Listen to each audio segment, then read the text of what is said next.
You're listening to Prime Sports Tennis with Andrea Leanne on the Prime Sports Radio Network. And on today's show, Jack Sock continues to shock the ATP Tour after winning today and moving into the semifinals of the Nitto ATP Finals, where he'll join Dimitrov, Federer, and the winner of Goffin and Thiem. We'll recap the week's action and headlines, including a big injury news from Rafa Nadal's camp. Andrea will offer insight on the price of being a star on the Pro Tennis Tour following the recent movie release of regarded famed Tennis Academy founder Nick Bollettieri, as well as the new book written by former tennis star Jelena Dokic. We'll also recap the spectacular performance by Coco Vandeweghe in Team USA's win at the Fed Cup in Belarus, and Yang Chung's win at the inaugural Next Gen ATP Finals. And also, Andrea answers your Facebook questions. All of that and much more as Prime Sports Tennis on Prime Sports Network starts now.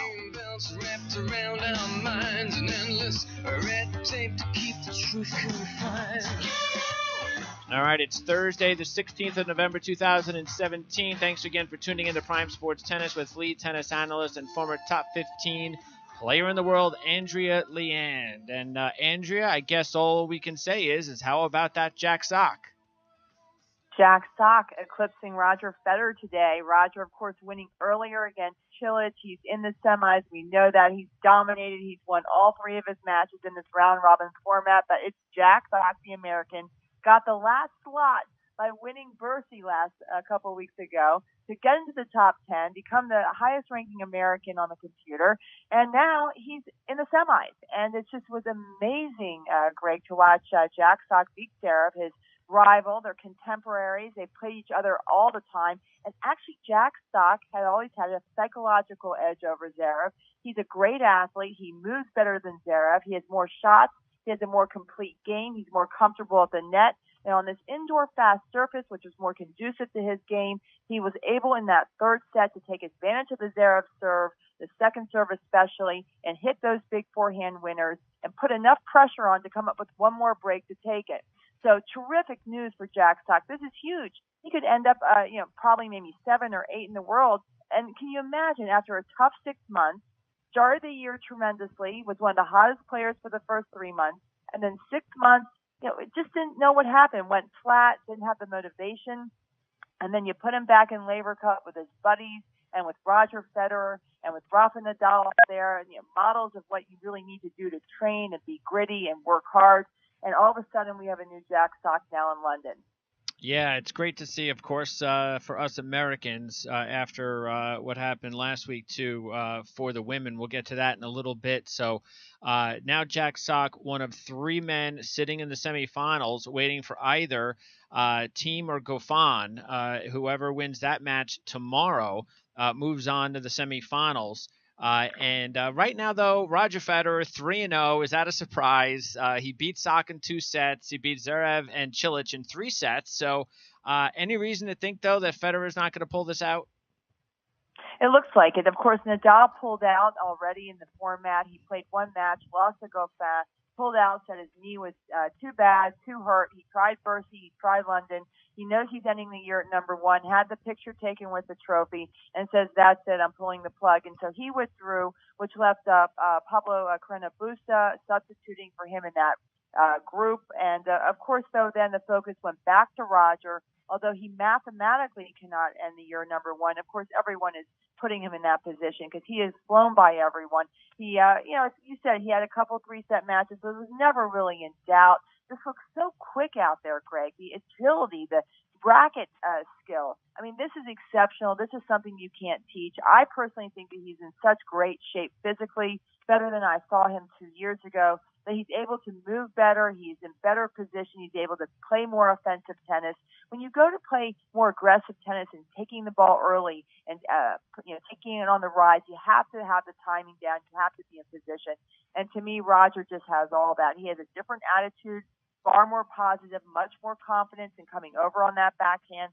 This court, again, is conducive, but there's an air to him. We've been calling him St. Roger because there's just nothing he has done that can go wrong. And, he walks on water there. And I think it has left a stigma with these guys. I think they're intimidated. And even with the young ones, the next gen group, like Sasha, like Jack, who he beat, I think that they are really revering him instead of feeling they could beat him. Yeah, as far as Nadal and his injury, yeah, I'm not sure how surprising it was when he came out with the press conference and told everybody that he wasn't going to be able to move on. But we do have a clip. Let's listen to what he had to say, and then I want your comments. Now, will you be able to play on for this week or not? No, I am off. My season is finished. Yeah, I had the commitment with the event, with the city, with myself. I tried hard. I did the things that I had to do to try to be ready to play, but I am really not ready to play. No, I really fight it a lot during the match, but knowing that probably was a big chance to be the last match of the season. So that's what's going to be. Will be well. It's not the decision at all. No, it's about the pain, and I cannot hold with enough power to keep playing. No, I tried, but seriously, it was a miracle to be in very close on the score during the match. What did you think when you heard that? Well, I think there's a little bit of tit for tat though going on with Roger and Rafa, especially in this last part. You know, Roger's been first of all, obviously Rafa's injured. His knee is injured. It's not 100%. But I also feel that Rafa's played a lot of times not 100% and maybe not 50%. I think the reason he's pulling out is he does not believe he can beat Roger on this surface with this debilitated knee. If this was on clay, it may have been a different story. But I do think there's some tit for tat going on between the two of them. Roger has been very vocal about this in the last 2 months, that his team told him to skip the clay, that these losses to Rafa, especially on the clay, take their toll on him, and a psychological toll as well, and that cost him at Wimbledon and beyond. And so that's why they told him to skip it. If they feel if he cannot beat Rafa on his own turf, don't go there. And I think Rafa's doing a little bit of this now, not really feeling he can beat Roger on an indoor fast surface, and not going to have the psychological damage of playing someone who he doesn't really believe he can win. And so I think Roger will go on. He obviously now, in many people's eyes, this will be debated, of course, but he, in many people's eyes, is the clear-cut number one in men's tennis. He beat Rafa head-to-head. He's had the better match record. Sure. He has, of course, his own Grand Slams. But I think that next year it's going to be very interesting. We'll have, of course, Novak and Andy back, and there'll be a bigger mix of players with Kay as well and Milos. But I think that this will go on. This rivalry will still be the focal point in men's tennis next year, as to really how fit they are and how consistent they can be. And I think fitness is going to be the real key for both Roger and Rafa as they move on. And I think we're going to see them playing sparse schedules there. I don't see them playing week in, week out, because at this age, they're both over 30. Roger, of course, over 35, is really too taxing on the body. And I think they're being very wise, starting to pick and choose where they're going to put themselves out there, as Rafa did this week. Were you okay with the timing of the announcement, as opposed to Rafa just saying before he even committed, just, no, I'm not going. I can't do it. Well, there's a little bit more into this one because it's the finals, it's the ATP finals. There's a lot more at stake. There's a lot more money at stake. There are bonus pool things. He is the number one player in the world. He did have to show up in London. He did go out there and try to play Goffin. It was a tough three-setter, 2 breakers in there, so he had chances to win it. And I think just after losing such a tough, strenuous three-setter, he said, you know what? I can't do this. This is a tough format, Greg. You have to play 3 matches in the round robin and then in the semis and finals. And so there's no reprieve. You know, you're playing top 10 players every single match. And so he doesn't get a day off. He gets a day off in the round robin, but then you have to play a few matches in a row. He did ask, he was not happy with the scheduling in the beginning. He thought that Roger got the plum scheduling, so they changed it around for him. They delayed his start. So they did try to accommodate him, but I think that, and wisely so, but he got the picture taken with the year-end number 1 trophy. He did his best. He's a very good sport. He's a good guy. And I think it's wise. You know, why sit there and, perhaps risk further damage to this knee and, and also jeopardize your chances in starting the new year. When, quite frankly, everyone's happy with Roger there and, of course, this new next-gen group. Because as you mentioned, Team will play Goffin for that last spot. It looks like Team is playing the better tennis. Of course, apparently his new girlfriend, Kiki Milanovic, is there and keeping tabs. But, Team is a very, very intense player, as is Milanovic. They're very similar in personality. They're very high-strung, very intense. They take themselves very, very seriously and their tennis very seriously. But, I think the team is not does not have the dimensions as Goffin. Goffin is a more all-around player, but these two guys have played each other since childhood. They know each other back and forth.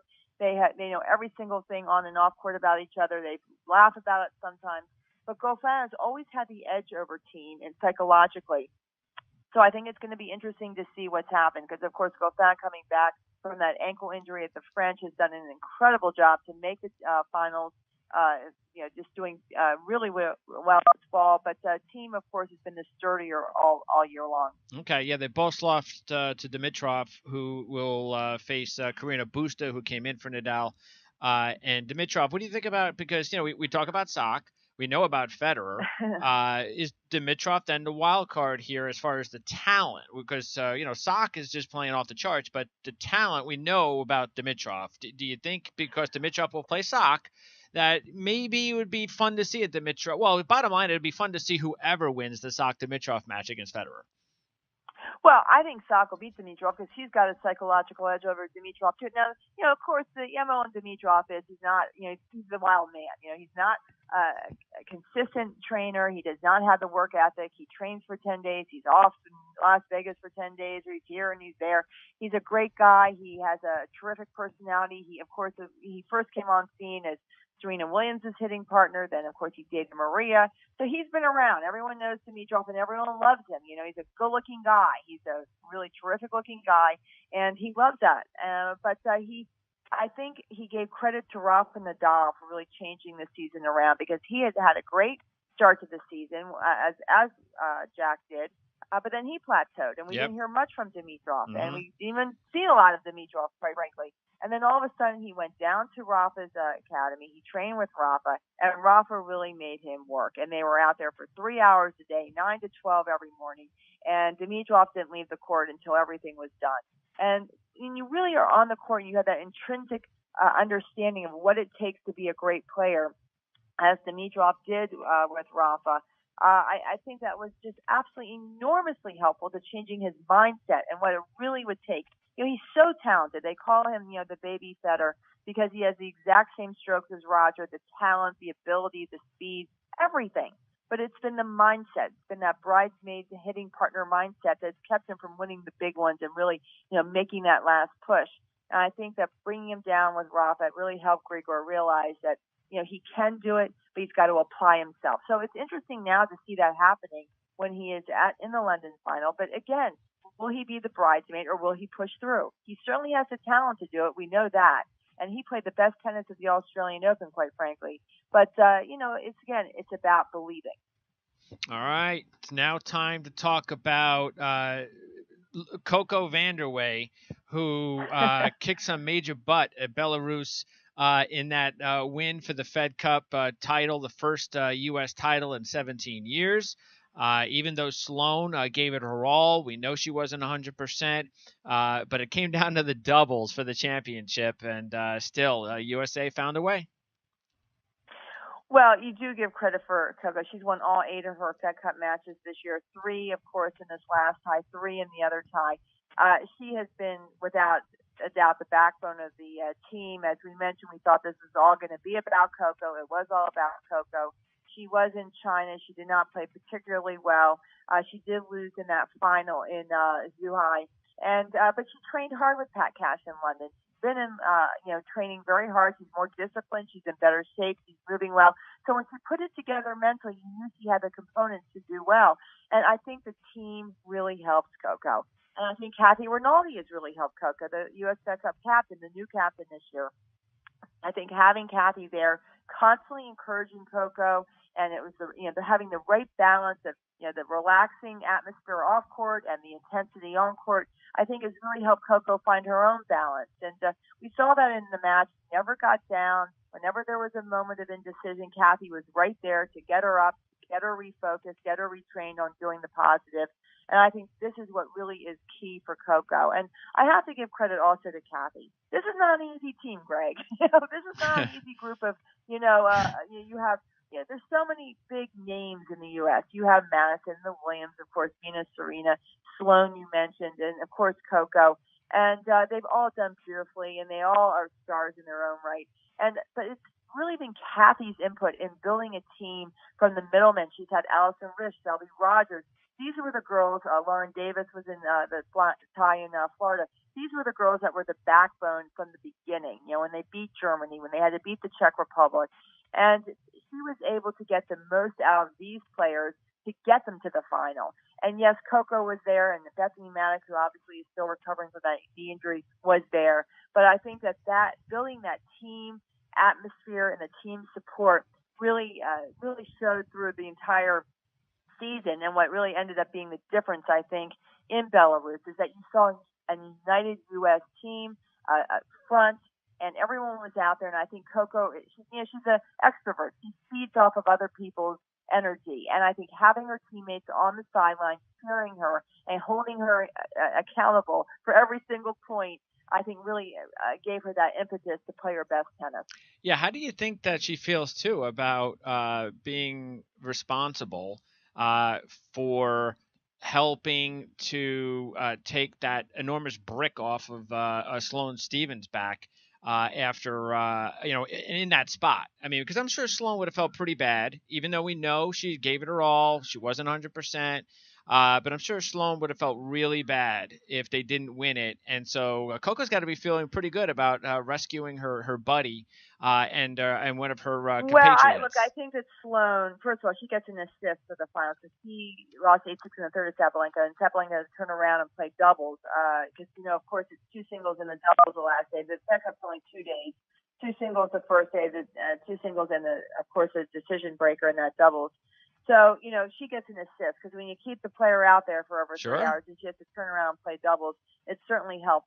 But I think that Sloane, as everyone said, she's not won a singles match since the U.S. Open. She struggled in China. She said she really wasn't ready. She wasn't prepared to go there so quickly after the U.S. Open. Too quick of a turnaround. So much going on after that big U.S. Open victory.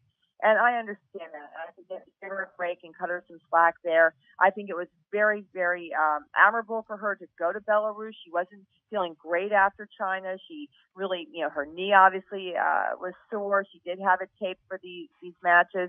And, she was a little bit down. She was a little bit down after Asia. But she went, pulled herself out of that and went to Belarus because she wanted to support the U.S. She wanted to be part of the team, and she she wanted to be responsible in her obligation to Kathy. And I think for all those things, I give her enormous credit. She got there. She did her best. She's not playing her best tennis. She's not in her best shape. She's not moving as well. And when Sloane's not moving well, it's not going to be a happy day. But I think that Kathy was great with Sloane and trying to, keep her positive and keep her motivated.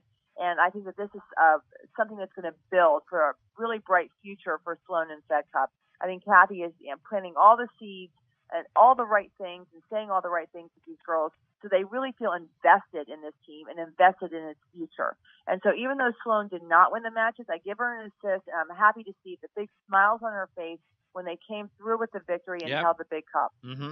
Yeah, it was awesome and greatly deserved. So it's pretty cool following it all year and seeing them be able to get it done. And by the way, Sarah Jessica Parker gave them shoes. I mean, it's so much fun. Let me tell you, they've made Fed Cup fun in the U.S. I love it. They're getting outfits and glamorous gowns and these high heel shoes for all the events, and they were taken care of so well. They had their own physios and, of course, orthopedic surgeons, and they're really treating the girls on Fed Cup the same way now that they treat the guys on Davis Cup. And I think that the girls have really responded to that. They're telling me, boy, we really feel like they care as much about Fed Cup as Davis Cup, and that the USTA really is behind us and really doing everything it takes. Because let me tell you, it's not easy to go to Belarus, Greg, at the end of the year. Sure. And have to, obviously, Vika Azarenka did not play. She's still embroiled in that custody battle back in L.A., which, by the way, is not going anywhere. It's still going on. Neither parent is allowed to take the child, the young son Leo, out of California, so she could not go. But when the U.S. has to travel to Belarus for the final, and you're playing, your tie, an away tie, it's not easy, and it's cold over there in the elements and the crowd. And by the way, that crowd was absolutely unbelievable. I mean, they really got behind those girls, and they really pushed them through some big matches there. So it was an exciting atmosphere. It was an incredible atmosphere, and just what Fed Cup should be about.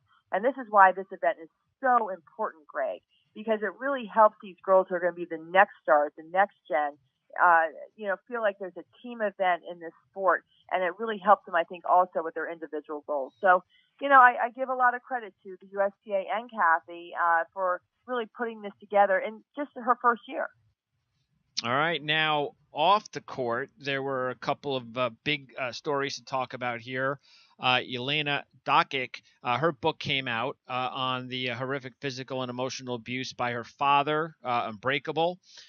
She's been causing waves with her book coming out, and a lot of people talking about it. So I guess the question I wanted to start off with, because this is something that's going on in society in general. A lot of he said, she said. So have you heard of anybody yourself that has told you, or anywhere through the grapevine, that has actually seen her dad hit her? Is there any? Well, this is a very brave account from Jelena. This is all true. I mean, there's no question about this.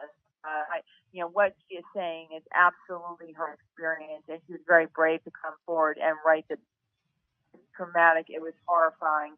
I actually remember a lot of this on the tour. I remember seeing Jelena. First of all, let's get one thing. She was an incredible talent. This was the real deal. She was a protege. She was a potential number one. She did get to number 4 in the world. She beat everyone. She beat Celis, Capriati, Henin, Williams, Hingis, you name it. She beat every number one, I think, in her generation. She was the real thing. She had an enormous amount of talent, phenomenal ground game, athletic, did as well in doubles as she did in singles, reached a lot of the Grand Slam finals in doubles. So she really was one of the most promising prospects for professional tennis. And, of course, now, as you mentioned, this book, Unbreakable, comes out, and she details in very, very horrifying specifics the daily beating she suffered from her father. And I saw her father, and let me tell you, he was a scary guy. He was not that tall, but he was one of these husky, strong, mean-looking guys with this beard, and you just looked at him, and you just knew it was trouble. And I remember when he would come into the player lounge, everyone just wanted to leave. You just knew this guy was going to erupt, and there was just something very bad, very sinister. And the problem was, and of course I had retired at this point, so I was there covering it and so forth. But the problem was for the WTA and Tennis Australia, was that they could not get Jelena or her mother to come forward with the authorities or with anyone and actually lodge any formal complaint. And to me, though, Greg, the other problem was that in the logistics of the tennis world, you're only in a city for a week. Mm-hmm. And then you're not just in another city, you're in another country. Mm-hmm. So it's very hard to put something together to try and stop this in a matter of days. And by the time a complaint was, launched and the authorities were notified and they were able to get there, they were off. They were gone to the next tournament, the next country. And so there was an issue about that. But, of course, she does say in her book that she does feel that Tennis Australia turned a blind eye to her, that they knew the abuse was going on. No one really stepped in. Of course, she also details that her own mother was in the room while she was being beaten. He'd take his belt and beat her back and whip her back, she says, and hit her in the face, and all sorts of injuries you could not see and that would not prevent her from playing tennis, but obviously left their mark not only physically but emotionally, because as she said, the emotional abuse and the things he called her and what he said to her were just as bad. I do remember seeing him wrench her arm once. He didn't think anyone was looking. I do remember him doing that. But, and you say things and you do report things, but it really, the problem was the dynamic in that Jelena, certainly wanted help, I think, and wanted someone to step in. But every time they did, she did not want to, make any formal stance, because I think, A, she was too afraid to, and also, B, didn't know what she would do without the father, because he seemed to be the one who was in control of everything. Yeah. So there was no game plan given to the mother or Jelena as to how they could escape. And given the lifestyle of moving from country to country, week in, week out, it was hard to find that game plan for them, quite frankly, because the rules change in every place you go.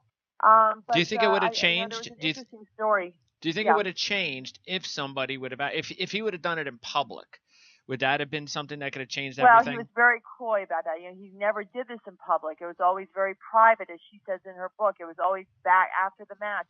I do remember him after her match, whether she won or lost. I remember watching him pace, this frenetic pacing outside the arena. I remember watching him a couple times. He just went back and forth and back and forth. And you just sat there watching this going, oh my goodness gracious, how, you just knew it was not going to be good. But what was interesting, Greg, she also details, is that at Wimbledon, after she lost to Davenport, and he left, and he just left her there. You would have thought she would have had some sort of reprieve and that she didn't have to go back to the hotel and get beaten again. Mm-hmm. And instead, she was upset that he had left her and deserted her and abandoned her. And she had nowhere to go, no credit cards, no nothing. Now, here she's a multimillionaire, by the way. She made almost $5 million in prize money in her career. She had plenty of money. She had agents. She had, a whole litany of endorsement deals. And so here she is stranded at Wimbledon, which it's not a bad place to get stranded, but it took the referee to see her, to be noted by housekeeping that she was sleeping on a couch in the lounge, to then get her to her agent's house at Wimbledon so she could sleep there. But she was absolutely upset that he had abandoned her, that the father had abandoned her. So this is a dynamic that it's very complicated, and it's not that easy. And so, whether it was Lindsay Davenport going over to Yelena in the locker room and putting her arm around her and saying it's okay as she's sitting there sobbing. I do remember seeing Yelena sob, and it breaks your heart. And you do try and do something. I mean, Monica Seles, she says, went over and gave her some encouragement. But it's one of these situations where I think finally when he started to act out against other people, I was in the U.S. Open when that incident where he had a confrontation in the player restaurant, and security took him and they banned him from the tournament. I remember that, and I think when he started acting out against other people, finally the ban started to happen. And the WTA, to my recollection, did ban him for about 6 months, or did ban him for a period of time. And that was really all they could do at that stage. Now, of course, in retrospect, are there other things they could do in this day and age, knowing the situation? Probably. Yeah. Everything's always easier 2020. Yeah. But I think that it was just a really tough situation, and now, of course, she reveals the real terror. Well, also, you would think that today, with social media the way that it is, that something like this would have been out in the media full blown. Well, you would have had pictures eventually. Yeah. I mean, the type of beating she took, everyone keeps asking me, did you see the bruises? Did you see this? Did you see that? Because there had to be some tangible evidence. There had to be some proof that she was being hurt. And you did not see anything. You saw no bruises. He was using a belt to whip her back. The bruises were on her back. She wore a long shirt, she said. She was always able to continue playing. So you didn't see any impact in her game. She was still winning. And so it was very difficult. And you have to remember, this is a time where we had a lot of difficult fathers on the tour. We had Jim Pierce, Mary's father. We had Lucas Baroni, who's already told about her horrible father. So there were a lot of these types of fathers out there, and all degrees, varying degrees. And it was very difficult to know how to deal with them and how much authority you could assert with the player who, at some point was a legal adult. Well, how is she doing? How is her life going right now? It's interesting because I remember, of course, she had she represented Australia. They went to, they originally went from Serbia to Australia because they had no money. They got to Australia, then they had less money, and it was just brutal, absolutely brutal. They were not given any funds. They said they had $7 a week, and most of it was used to get Yelena to the practice courts on the subway. And so they really were dirt poor. I mean, nothing. And so this is the interesting part about all these people who migrate to Australia and hope that Tennis Australia or there'll be some sponsor to fund them, and it just doesn't happen. And you have these people who are desperate, who have no money. And, of course, his father saw Yelena as a real ticket. This was his way out. And by the way, he ended up getting a lot of money. At one point, he signed everything over to him, and he's living right now in Serbia in a multi-million-dollar mansion, apparently. But right now, she apparently is doing okay. I did see her. She does some commentating on TV. She did come back, come back and return to the tour She had a thyroid issue, some injuries, and so forth. She's had a boyfriend, though, for a long time who has really been a stabilizing force for her. He has stuck with her through thick and thin. I think he was really the impetus for her to get out of the situation and to just leave this guy and get out of it, because I think she had this boyfriend who was so helpful. But okay. She seems to be okay. She does not speak to the father at all. She's trying to rebuild some relationship with the mother, but obviously she holds a lot of emotion over the fact the mother never stepped in and watched this time and time again. Of course, the mother was being beaten too. Sure. And of course, as Dokic's father will say, he was beaten as a child too. His parents used to beat him up all the time, so he says that this is normal. So it's one of these things. I in tennis, this was in the tennis scene, but I don't think this is really specifically about the tennis. I think no matter where this family would have been and what venue they would have been, this would have still happened. Yeah. But it's tough. Yeah, that's why it's always good. That's why the sooner the stuff comes out, it's better for everybody involved. Unfortunately, it lasted too long. Now, another situation came out recently. First, we just talked about a book. Now, a movie came out. It's been out. It's been trickling out over the last few months. Just came out here in the U.S. recently. The movie on Nick Bollettieri and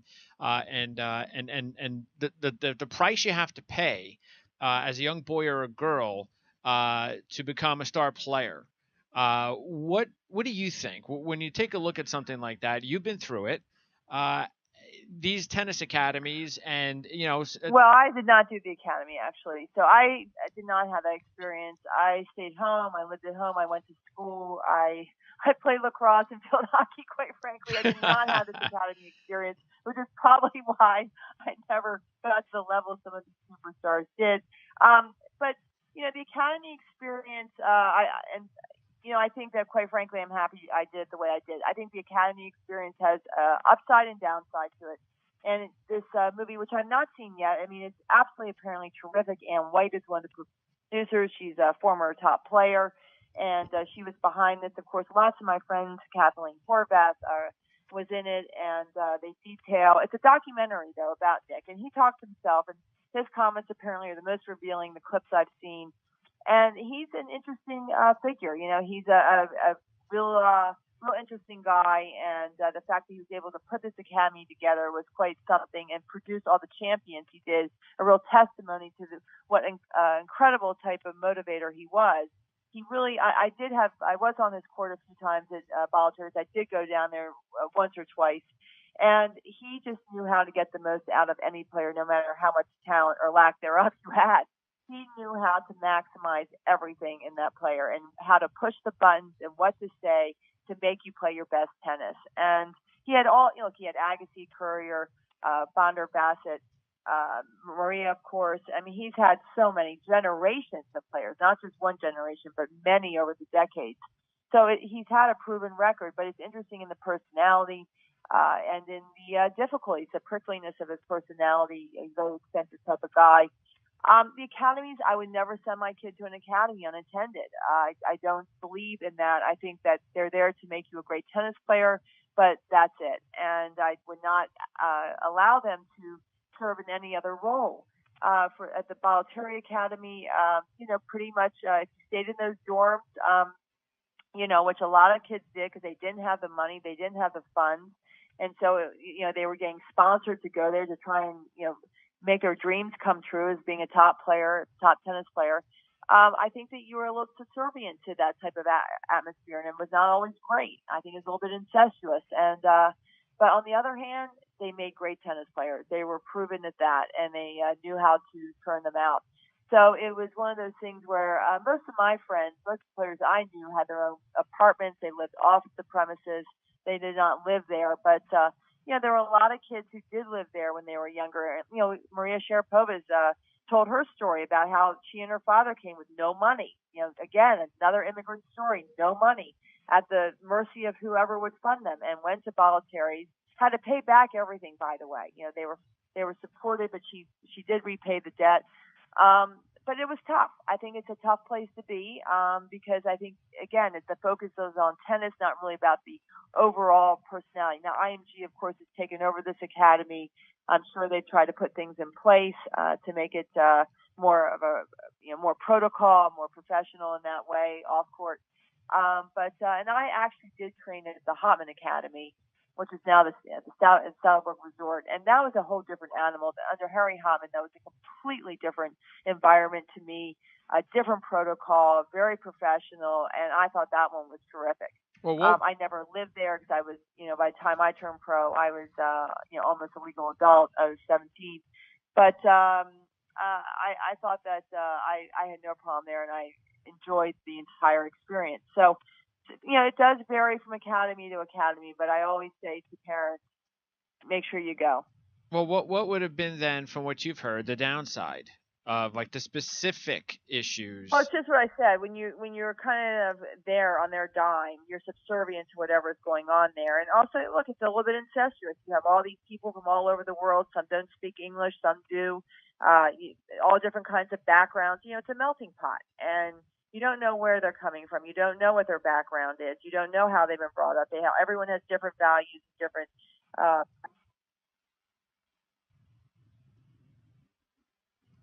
You there, Andrea? Lost you there for a second. I'm sure we'll hook up with Andrea in a couple of seconds. By the way, we are still going to touch base. Yep, we're here again. We just lost you for a couple of seconds. So you were saying? Well, I was just saying is that when you have a melting pot of people down at an academy like this, you do need some supervision, and you do need some parental supervision, I think. Okay. But again, it's one of those things where it has a lot of upside and its own downside. Okay. By the way, also before we get to the Facebook questions, Serena getting married, is it happening today? As we speak. I think she's in New Orleans. I think they're going to have a very big wedding. I think I heard a carousel's there. That's what we hear, that Serena is getting married as we speak, perhaps, and how exciting for her. We are so excited because she has her baby, Olympia, and, of course, her husband, new-to-be husband, Alexis Ohanian, and she just could not be happier. She has just found the perfect balance in life. Of course, she's certainly ready to come back on tour next year. She's been training. I've never seen her in such incredible shape. She is so slim, so defined, and so anxious. But now is the time for her to get married. She is absolutely thrilled, and they're just so great together. They just go to, Alexis and Serena just absolutely seem to be made. They're a perfect couple, and Olympia, of course, is absolutely the cutest thing you've ever seen. I mean, she is adorable. I mean, I've been. It seems like I've been following the two of them, Serena and Venus, for almost as long as I can remember. Seriously, I mean, because of the fact, I mean, my age, I mean, I'm only about a little over 10 years older than them, so it's not like I'm that much older. Where it's like, I've had so many other experiences before they act, because as soon as they were playing and they were like these little prodigies, you kind of heard about them, and so that's been going on for quite a long time, over 25 years. They've probably been in the news, haven't they? Well, they've had incredibly long careers, the longevity we've marveled about with Venus this year, of course, back in the top 10. Yeah. And it's just remarkable at her age, almost 37. Was she 37 years of age? And she's able to do this. And of course, Serena now will come back as a mother. But it's interesting to see these women, Greg, in the different phases of their lives. Caroline Wozniacki engaged. She will be getting married. Radwanska got married earlier. Sipakova is married. So this generation's going on with their lives while still trying to have a career. And I think what's going to be important for, we've talked about Roger and building a new platform with the Labor Cup. I think that Serena and Maria and Venus, all these girls who have been around for so long, really enjoy playing and they enjoy the whole competition. But I think they're also looking at this as to be a platform to really launch whatever they want to do in the next chapter of their life. Because, we say they're so old, but they're not that old, as you just said. Yeah. 35, 36, 37 is not old. They have their whole lives ahead of them. Mm-hmm. And they're very, very ambitious people, and they like to be very productive. and they want to do things that, other dreams in mind. So Yeah. I think it's great. I just absolutely applaud Serena. I'm so happy for her to have this family. Look, I remember 2 years ago she said, I want a family, I want a husband, I want 2 kids in the next 5 years. And you know what? When she puts her mind to something, it always happens. So she's got Jill Scholar down there. Her agent is a bridesmaid. And, of course, there's 3 sisters, Aisha, Andrea, and Venus, down there walking down the aisle with her. And it's just going to be a really phenomenal night for her. And I think for tennis, because she's going to come back now as a mother and a wife, and also hungry though to win those Grand Slam titles. All right, now time for our Facebook questions before we call it a show. And as you know, Andrew, we've created a place for tennis fans to have a better experience in following the sport, both with our show and with our social media platforms, including your Facebook page, where we ask the fans to provide questions for you to answer. And like always, you had a long list of questions to go through before choosing the ones we have selected today. We've got 3 of them.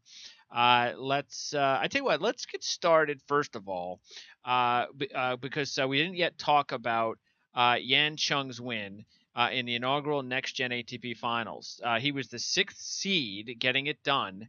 And I wanted to reference that before the question because Sebastian from Spain wanted to talk about, he asked, will the new things at the Next Gen event be used again on tour? And of course, we talked about that last week, the on-court coaching mics, no linesmen, no ad scoring, etc. So, because last week when we talked about it, there was a lot of issues with the ceremony and all that. Maybe that was a big distraction early on. But now the event's over. 6 seed wins, nice little story. What do you think? What do you think about all those changes? Well, they're trying out new things. They had the no ad scoring. They had no linesmen on the court, all Hawkeye. They had, of course, as you mentioned, the on-court coaching mic, where the player on the changeover would put the mic on, and the coach on the sideline would have a mic, and you could hear the conversation going back and forth. Interesting, a little bit of a different take than what's on the WTA tour, where the coach comes out onto the court, actually. So they tried a lot of different things. They let the crowd, run around. They didn't have to be still. They didn't have to sit down during, points and stuff. They could do what they want to mill around. They put the stats up during the changeover so the players could look at their own stats if they wanted to. I think that was a little bit too much information for Shapovalov, which did not do well. But the format was, they had these sets were only first 1 to 4 and no ad scoring, so it went much quicker, Greg. The matches were all under 2 hours. And Cheng just was better because he was able to go out there hitting the ground fast, and he did not, he was ready to, just fire from point 1, whereas a lot of the guys like Donaldson and Shapovalov really needed time to get their rhythm, get into the match, and you just didn't have time in this format. And that's why I think Cheng ended up winning it. And congratulations to him. I mean, Asia is thrilled because they want a new star. This is someone who's the heir apparent to Kei Nishikori in that part of the country, part of the world. Cool. And it's nice to see him come through. As far as all these different innovative ways, I don't think the ATP is going to jump into it. Of course, Chris Commode said, not for 5 years for sure. So this generation of Roger, Rafa, Novak, and Andy, who are not actually, I don't think they actually were jumping on board with it, don't have to worry about it. But I think that the big takeaway from this year, Greg, is about how do we reinvent the sport? How do we grow our audience? How do we attract a younger audience? How do we make this more appealing and more palpable for them, especially on TV? And they, really feel that all these different platforms offer different things. Of course, Stacey Alister at the USTA has led the, really spearheaded the charge there in trying to do innovative things. She allowed the coaching and qualifying. She's allowed a lot of this stuff. And I think we're going to see these things sneak into the game in smaller ways and grow. And I think that's important because just as we've talked about the top stars looking for platforms for later in life, we saw again, the top girls on the WTA tour go covert, and they elect Gary Brody as their representative to the board because they want marketing. They want to see something new. They want fresh blood, new ideas, and they want someone there, really coming to the table that can bring that. And I think that is what the Next Gen event was. It was the ATP's attempt to bring something new to the table. And I think they achieved that. I think people really tuned in. They had it on Amazon, though. I think that needs to be better publicized. I think some people didn't realize that. But it was Amazon's first foray into doing something on the ATP Tour. And I think they're going to fine-tune that so it's better received by more people. But this is the start of something new. And to that degree, I applaud them. I applaud all these new efforts, quite frankly. The Labor Cup, Gary Brody for the WTA top players for, and of course the next gen things. I think this sport constantly has to keep reinventing ourselves. We cannot just stay, we cannot just stay satisfied with what we have. We have to take the traditions and really put them on a platform that's going to better expose the sport. All right, Jason from England wants to know, and I think maybe other players on tour would like the answer to this question too. How long do you think Roger will play? Well, keeps going back and forth. Roger doesn't. It's kind of hard to tell. Some days he feels like he can play another 5 years or 3 years, and some days he's just like, we'll see. I don't know if I'm going to make it to the Olympics in 2020. I think that Roger will probably play at least another year. I think it's going to depend on how Roger does. That depends on is how he feels physically. I think that he is a type of player who, when he's 100%, can beat anyone and will be number one in the world. But I also see a little fragility in his physicality, especially what happened in the Canadian Open this year, where he just tweaked his back, really on nothing, no big deal out there. All of a sudden, he just tweaked his back, and that cost him right through the U.S. Open. So I think that he is definitely more vulnerable physically, and to the small injuries I think that might creep up on him. And so it's going to be interesting to see if he can keep himself in shape, really manage his schedule so that he only puts himself in positions where he can be successful. Because I think if he does that, yes, I could see him staying around another 2 or 3 years. Because as I said, he is really looking on. And this is his best platform. That tennis is his best platform. So he knows he can grow a whole nother life from this. And to that degree, the longer he can stay here, the better for him. And I think he enjoys it, quite frankly, Greg. What's there not to enjoy? Everyone loves Roger Federer. Yeah. He's beloved all around the world. So he's well received. He's well taken care of. So is his family. And I think as long as all that stays in place, we'll see him around. But the minute the physicality goes, I think then the cracks will start to increase. All right. And finally, Christina from Hong Kong wants to know something that I've really been thinking about myself, and I'd like you to answer this question. Where can I get Caroline Wozniacki's dress at the finals? Peter, that was an Adidas, that was a Stella McCarthy Adidas outfit, and everyone loves it. In fact, we get these questions all the time from a lot of young ladies who want to look like Maria, look like Caroline.